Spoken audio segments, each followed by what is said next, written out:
नमस्कार मु डीसीपी भुवनेश्वर जेहेतु वर्तमान इलेक्शन समय चली विभिन्न प्रकार नुआ नुआ फ्रॉड सामना को आसी जहाँ जना पड़ुछि कि किछि फ्रॉडस्टर्स इलेक्शन रे लोक को फोन करुछंती कि आपणकर वोटिंग कार्ड अपडेट हेनी आपण वोट दे पारिबेनी जदि आपण माने वोटिंग कार्ड को अपडेट करबा को चाहूछंती तो आपणकर डिटेल्स दियंतु और ऑनलाइन रे आपणकर वोटिंग कार्ड डिटेल्स अपडेट कर देबे और तापई से माने फीस चार्ज करुछंती किंबा लोकों को मैसेज जाउछि कि कौन सी पॉलिटिकल पार्टी तांकू फोन रिचार्ज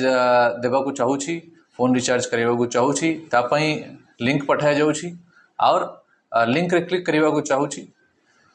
परंतु आपण मानकु सचेतन रहबा कथा कि एमती कोनसी भी वोटर आई कार्ड ऑनलाइन करबा को जदी अपडेट करबा को जदी आपण कॉल पाउछंती तो आपण माने ताको वेरीफाई करंतु नेशनल वोटर सर्विस पोर्टल रे जाई कि चेक करंतु आपणकर वोटर डिटेल्स ठीक अछि कि नहीं जदी आपण माने मोबाइल रिचार्ज पई कोनसी लिंक पाउछंती ताको विश्वास करंतु नहीं और इमीडिएटली sancharsati.gov.in रे चक्षु पोर्टल जाइकी एमती लोकों विषय रे खबर दियंतु ए माने साइबर फ्रॉड हे पारंती साइबर फ्रॉड विषय रे साइबर थाना रे जाइकी खबर देवा कथा जदि आपण मान संगे कौन भी फाइनेंशियल फ्रॉड हेछि तो 1930 रे फोन करंतु केबे भी एमती अनवेरिफाइड लिंक्स को फॉलो करंतु नहीं